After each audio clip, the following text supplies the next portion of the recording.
অনেক ছাত্র আছে এই মাদ্রাসার মধ্যে এমন ইতিম তারা লেখাপড়া করে। আমার বন্ধু শুনো, তাই তো তোমার আমার আল্লাহ ডাক দা বলছেন, নবী গো আলাম ইয়াজিদিকা ইয়াতীমান ফাআওয়া। আমার বন্ধুরে তোমার আমার নবী মুক্কার জমিনের মাধ্যমে হারিয়ে গেল, গলির মাধ্যমে একা একা কান্দে, কেউ নাই কেউ নাই কেউ নাই কেউ নাই রে বাবা, কেউ নাই। এবার আমার বন্ধুগণ কান্দার বলে, বাবা গো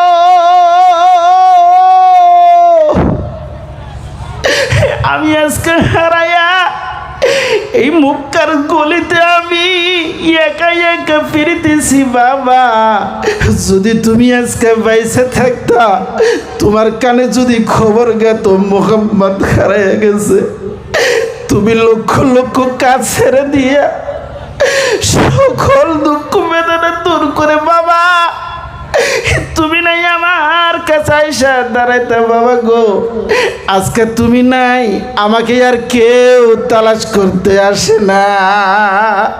বাবার কথা কাঁদতে কাঁদতে মায়ের কথা মনে পড়ে গেল, ডাক পারে বলে আর মা, মা গো তুমি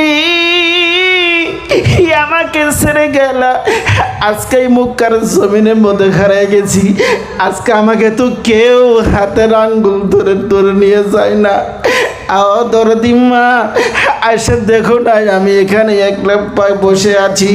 আমার বন্ধুগণ এই জন্য তোমার আমার নবী খাদিজাকে ডাক দেয়া বলেছিল, খাদিজা রে পৃথিবীর ভিতরে সকলের বদলা দিতে পারবো, কিন্তু আমি নবী তুমি খাদিজার বদলা দিতে পারবো না। জোরে বলেন না সুবহানাল্লাহ। নবীজি যখন বলছে খাদিজা রে তোমার বদলা আমি দিতে পারবো না, খাদিজা রাদিয়াল্লাহু তাআলা আনহা ডাক দিয়ে বললেন, ইয়া রাসূলুল্লাহ কেন গো আপনি আমার বদলা দিতে পারবেন না? তোমার আমার নবী চোখের পানি ছেড়ে দে বলছিল, খাদিজা আমি একজন ইতিম, আমার মাও নাই আমার বাবাও নাই। মক্কার গলিতে যখন আমি হারিয়েছিলাম, মক্কার জমিনে কোনো পুরুষে আমার কাছে এসে দাঁড়াইল না। শোনো রে খাদিজা, ওই দিনকে আমি হারানোর পরে তুমি একজন ধরিত্র মেয়ে হইয়া তুমি হইলে সম্মানিত মেয়ে রে। মক্কার কোনো ঘরে আমার জায়গা হইল না, আল্লাহ তোমার ঘরে আমাকে আইনা দিল, আমি এই বদলা তোমাকে দিতে পারি না। জোরে বলা যাবে কি সুবহানাল্লাহ। খায়রুকুম মান তাআল্লামাল কুরআন, এর মাধ্যমে চারজনের কথা বর্ণনা করলেন। আমার তোমার নবী যে বলেছেন আমার আল্লাহ চার চিরুনির ব্যক্তিকে বিনা হিসাবে জান্নাত দিবে। জোরে বলা যাবে কি সুবহানাল্লাহ। আর জোরে বলুন না সুবহানাল্লাহ। এক নাম্বার ব্যক্তি হবে এই যে আপনাদের সামনে একটা শিশু বাচ্চা। কোন মার তো কপাল ভালো রে, কোন বাবার যে আজকে কপাল আল্লাহ খুলে দিয়েছে। আমার বন্ধুগণ এই সন্তানে যখন জান্নাতে যাবে গো, এক নম্বরে তার বাবা মা সারা জান্নাতে যাবে না। জোরে বলেন না সুবহানাল্লাহ। নারে তাকবীর। কি বাবা আপনাদের কি একটু মনটা চাই না? আজকে এই হাফিজে কোরআনের বাবার অন্তরে কত বড় শান্তি, কত বড় আনন্দ, কত বড় ফুর্তি রে বাবা। ও বাবা তোমাদের কি মনে চাই না আমারও সন্তান একটা কোরআনের হাফিজ হয়ে যাক? কি বাবা চায় না নাই? জোরে বলেন চায় না নাই? কার কার চাই একটু হাত তুলে দেখান। মাশাআল্লাহ, দুই একজনে মাত্র চায় হাফিজ কোরআন হওয়ার জন্য। ও বন্ধুগণ আমার ভাইয়েরা শুনে রাখে, এক নম্বরে আমার আল্লাহ বিনা হিসাবে জান্নাতে দিবে, ওই ব্যক্তিকে জান্নাতে দিবে বিনা হিসাবে যিনি নাকি কোরআনে কারীম তেলাওয়াত করা শিখেছে। মুখ খুলে বলুন না সুবহানাল্লাহ। দুই নম্বরে যেই ব্যক্তি নাকি শুধু নিজে শিক্ষা করেন না, নিজেই শিখা পর্যন্ত শেষ করে নাই এই হাফিজে কোরআনের মতো রে। এখানে একটা মাদ্রাসায় আইসা তোমার আমার বাচ্চার জন্য মেহনত করতেছে, কষ্ট করে পড়াতেছে। আমার বন্ধুগণ, এমন চিরুনির ব্যক্তি কেউ রে আমার আল্লাহ বিনা হিসাবে জান্নাত দিবে। জোরে বলা যাবে কি সুবহানাল্লাহ। আমার বন্ধুগণ, 2 নম্বর ব্যক্তি চলে গেল, 3 নম্বরের বগলে চলে আসুন। 3 নম্বরে কথা বলা হয়েছে নিজে কোরআনে কারিম তেলাওয়াত করা জানে না, আবার অন্যজনকে শিক্ষা দিবে রে, এতটুকু তার জন্য তৌফিক হয় না। কিন্তু যারা নাকি কোরআনে কারিম তেলাওয়াত করে, ওই কোরআনে কারিম যখন তেলাওয়াত করে, মাসুম বাচ্চারা তেলাওয়াত করছে, ও বাবা আমি শিখতে পারি নাই, ও অপরকে শিখাবো এটাও আমার জন্য নসিবে হয় না। কিন্তু যারা কোরআনে কারিম তেলাওয়াত করছে, ওদের নিকটে বসে বসে বসে বসে যদি আমার আল্লাহর কালামটাকে শ্রবণ করে রে, আমার আল্লাহ বলে এমন ব্যক্তিকেও আমি আল্লাহ বিনা হিসাবে জান্নাত দিব। সুরে বলা যাবে কি সুবহানাল্লাহ। আমার বন্ধুগণের ভাইরা, 1 নম্বর ব্যক্তি গেল নিজে শিখে, 2 নম্বর ব্যক্তি গেল অপরকে শিক্ষা দেয়, 3 নম্বর ব্যক্তি হইল যে নাকি যারা কোরআন তেলাওয়াত করে তাদেরকে যায় তাদের বুগলে বসে বসে তেলাওয়াত করা শুনে। 4 নম্বর ব্যক্তি হলো কে? ও আমার বন্ধুগণের ভাইয়েরা, আমি নিজে শিখতে পারি নাই, অপরকে শিক্ষা দিব সেটাও আমি জানি না, আবার যে একটু বসে বসে আমার আল্লাহ পাক রব্বুল আলামিনের কালামটাকে যে বসে বসে শুনবো রে বাবা, আমার কাছে সময় নাই, আমার কাছে টাইম নাই। কিন্তু এই কোরআনে কারিম যারা তেলাওয়াত করছে, যারা কোরআনে কারিম পড়ার জন্য মাদ্রাসায় চলে আসছে, এই সমস্ত মাদ্রাসায় পড়নেওয়ালা ছাত্রদের জন্য কোনো বন্ধুর যদি মোহাব্বত হয়ে যায়, কোনো বন্ধুর যদি দয়া লাগে, কোনো বন্ধুর যদি আদর লেগে যায়, এবার দেখতেছে মাদ্রাসার তালবে ইলম খালি পায়ে পায়ে পায়ে পায়ে হেঁটে হেঁটে ঠান্ডার মধ্যে মাদ্রাসা যায়। তোমার মতো বন্ধুর যদি এই বাচ্চাটার পায়ের দিকে খেয়াল করে, বাবা তোমার যদি মোহাব্বত লাগে, আহারে এত সুন্দর বাচ্চাটা গরিব মানুষের সন্তান হবে রে, কোরআনে কারিম তেলাওয়াত করার জন্য মাদ্রাসায় যায়, কিন্তু তার পায়ের মাধ্যমে স্যান্ডেল নাই। তুমি ওই বাচ্চাটাকে মহব্বত করে বুকের সাথে জড়াইয়া ওই সন্তানকে যখন তুমি বলে দিলে বাবা তুমি হয়তো গরিব মানুষের ছেলে হবা, সকল বাচ্চাদের পায়ে স্যান্ডেল আছে, তোমার পায়ে কেন আমি স্যান্ডেল দেখি না? ওই সন্তানের জবাব দিছে, আমার বাবা হইল গরিব, আমার স্যান্ডেল কিনে দিতে পারে নাই। তোমার যদি দয়া হয়, ওই বাচ্চাটার জন্য যদি তুমি একটি স্যান্ডেলের ব্যবস্থা করে দিতে পারো, আমার বন্ধুগণ শুধু এতটুকুই নাই, মাদ্রাসায় সকালবেলা চলে আসছেন, আসার পরে দেখেন ছেলে সন্তানের চা পানি খায় নাই, ছেলে সন্তান কোরআন রাখছে, যার উপরে কোরআন রাখছে একটা রেখালের ব্যবস্থা নাই।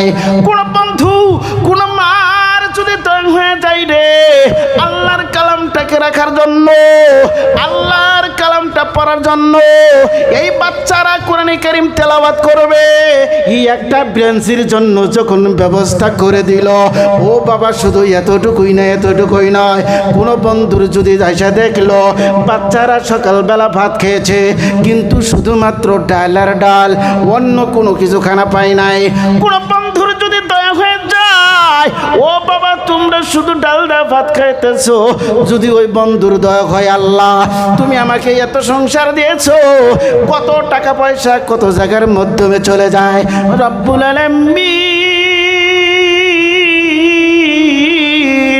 আজকে আমি বাড়ির জন্য মাংস নিব না, আজকে আমি বাড়ির জন্য গোস্ত নিব না, আজকে আমি বাড়ির জন্য মাছ নিব না, আজকে আমি বাড়ির জন্য গাখির নিব না, এই কচি কচি মাসুম বাচ্চাদের জন্য রে এক তো সবজির ব্যবস্থা করব। তোমার আমার রাসূল জানিয়ে দিল, শুনো ও পৃথিবীর আমার উম্মতেরা রে, এমন করে যদি মাদ্রাসার তালবে ইলমকে তুমি যদি মহব্বত দাও, ভালোবাসা দাও, আর যদি তাদের জন্য এরকম হাজতটা তুমি পুরো করে দিলা, আমি নবী তোমাদের জন্য ঘোষণা করে দিলাম, আমার আল্লাহ তোমাকে বিনা হিসাবে জান্নাত দিবে। একবার মুখ খুলে বলা যাবে কি সুবহানাল্লাহ? নারে তাকবীর। কি বাবা মোবাইলে মেসেজ আসতেছে, পুরো কথা বোঝা যায় না বলে মাইকটা কি করে যায়? মোবাইলে মেসেজ আসতেছে যে কথা করেন, রিকু কমান, রিকু কমান, রিকু কমান, কমাই দাও। হ্যাঁ। আমার বন্ধুগণ আর ভাইয়েরা, ও দোস্তগণ, সামান্য রাখবেন, অত দেওয়ার জন্য দরকার পড়বে না। এখন কথা বোঝা যায় রে বাবা, এ বাবা কথা বোঝা যায়। আমার বন্ধুগণ আর ভাইয়েরা, নিজে কোরআনে কারিম তেলাওয়াত করা জানি না, আবার অপরজনকে শিক্ষা দিব এটাও আমার দ্বারা তৌফিক হয় না। আবার বসে বসে যে আল্লাহর কালামকে তেলাওয়াত করব রে, এইটাও আপনার আর আমার দ্বারা সম্ভব হয় না। বলেন তো বন্ধুগণ, তিনটা যদি সম্ভব না হয়, এই বাচ্চাদের জন্য 4 নাম্বার যে কথাটা বললাম, এটা আপনার আর আমার দ্বারা সম্ভব হতে পারবে কি পারবে না? কি বাবা পারে না? জোরে বলেন পারবে না? নাই কারা কারা পারবেন? ইনশাআল্লাহ হাত তুলে দেখান। একজন বোঝা যায় নাই, বোঝা যায় নাই। তার মানে বাচ্চারা যখন মাদ্রাসায় লেখাপড়া করে, ইয়াদের জন্য যদি সহায় করে, ইয়াদের জন্য যদি খানার ব্যবস্থা হয়, ইয়াদের জন্য যদি কলমের ব্যবস্থা করে দিতে পারেন, ইয়াদের জন্য যদি মাথার একটা পাগড়ি কিনে দিতে পারেন, ইয়াদের জন্য মাথার যদি একটা টুপি কিনে দেন, আমার আল্লাহ এমন চিরুনিকেও বিনা হিসাবে জান্নাত দিবে। এই জান্নাতের অধিকারী আমরা হতে পারবো কি পারবো না? কি পারা যাবে না? কারা কারা পারবো? ইনশাআল্লাহ হাত তুলে দেখায়। নারে তাকবীর। আমার বন্ধুগণ, আমার ভাইয়েরা, ও দোস্তগণ, আমি বলতেছিলাম রে, মাদ্রাসার তালবেলামের জন্য সহায় করলে রে বাবা, আমার দোস্তগণ, আমার তোমার নবী জানিয়ে দিলেন, এমন করে যদি সহায় করা যায়, এমন করে যদি মদত করা যায়, আমার বন্ধুরা, আমি আপনি হইলাম গরিব মানুষ, একবার তো 10-20 হাজার টাকা দিতে পারি না, কিন্তু কমস কম বাচ্চাদের জন্য কলমের ব্যবস্থা তো করে দিতে পারবো। কথা বলেন ঠিক নেবে ঠিক? আমার বন্ধুগণ, তোমার আমার আল্লাহ জানিয়ে দিলেন, ও পৃথিবীর মানুষে, তোমার বাবা কবরে চলে গেছে, তোমার মা কবরে চলে গেছে, এবার ওই বাবার কথা তোমার মনে হয়, তোমার মায়ের কথা মনে হয়, তুমি কি বললে পরে আমি আল্লাহ তোমার বাবা মার জীবনের গুনাহটা কবরে থেকে মাফ করে দিব। আমি আল্লাহ তোমাকে শিক্ষা দেই, তুমি এই দোয়াটা বারবার করে তেলাওয়াত করো, আমি আল্লাহ তোমার বাবা মাকে মাফ করে দিব। জোরে বলেন না সুবহানাল্লাহ? নারে তাকবীর। আর জোরে বলা যাবে কি নারে তাকবীর? আমার বন্ধুগণ, ও আমার যুবকেরা শোনো, অনেক যুবক আছে রে, বাবাকে দেখতে পাই না, মাকে ভালোবাসা দেয় না, অথচ আমার আল্লাহ পাক রব্বুল আলামিন ডাকতে বলছেন, ওয়াকাদা রাব্বুকা আল্লা তা'বুদু ইল্লা ইয়া ওয়া বিল ওয়ালিদাইনি ইহসানা। আল্লাহ পাক রব্বুল আলামিন বলছেন ইহসানা। ও যুবকরা শুনো, তোমার মা তোমার বাবার সাথে তুমি কি করবা? ভালোবাসা দাও, মোহাব্বত দাও। যখন তুমি ভালোবাসা দিবা, যখন তুমি মোহাব্বত দিবা, ও যুবক ছেলেরা শোনো, ও যুবক সন্তানেরা শোনো, আমার আল্লাহ পাক রব্বুল আলামিন তোমার কপালটা খুলে দিবে রে, তোমার কপালটা খুলে দিবে। তুমি যেখানেই যাবা সেখানেই তুমি কামিয়াব হয়ে আসতে পারো। জোরে বলেন না সুবহানাল্লাহ? নারে তাকবীর।